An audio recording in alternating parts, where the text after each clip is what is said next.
In 2016, one of the hot bets in technology and investing was that truck drivers were going to go extinct, that driverless technology was advancing so fast that we wouldn't have truck drivers by 2020.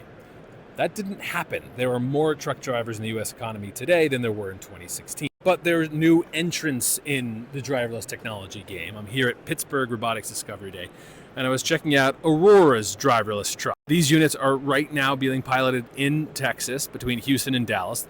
They've done 100,000 miles in accident-free delivery, the company reports.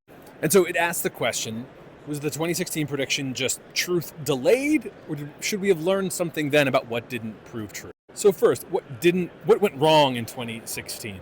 Well, the part of the story is that individual companies made mistakes, bad bets.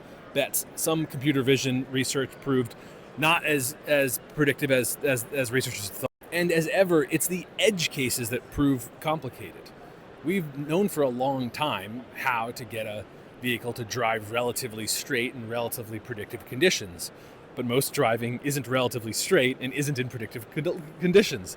There are construction zones, weird weather. People do crazy things that make individuals have to adapt to edge cases.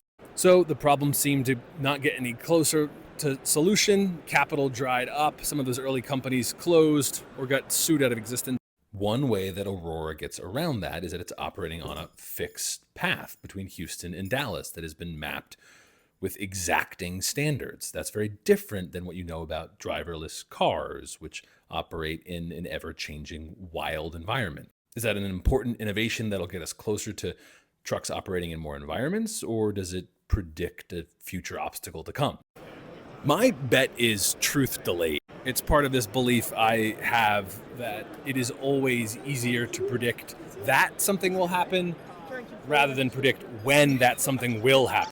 What happens to the truck drivers? Well, two answers. One, there are still regulatory hurdles that will require capital and consumer adoption. Technical challenges aren't the only challenges of bringing a product to market, especially something as fraught and as new as driverless freight on US highways. So there's some time, and some companies will still employ truck drivers for a while longer. Others will see truck driving jobs continue to adapt. I've seen reports of possible last mile delivery might last longer if people want to see other people, or if regulations keep other robotics from doing last mile residential delivery. People will adapt. The policy question is, will they adapt fast enough?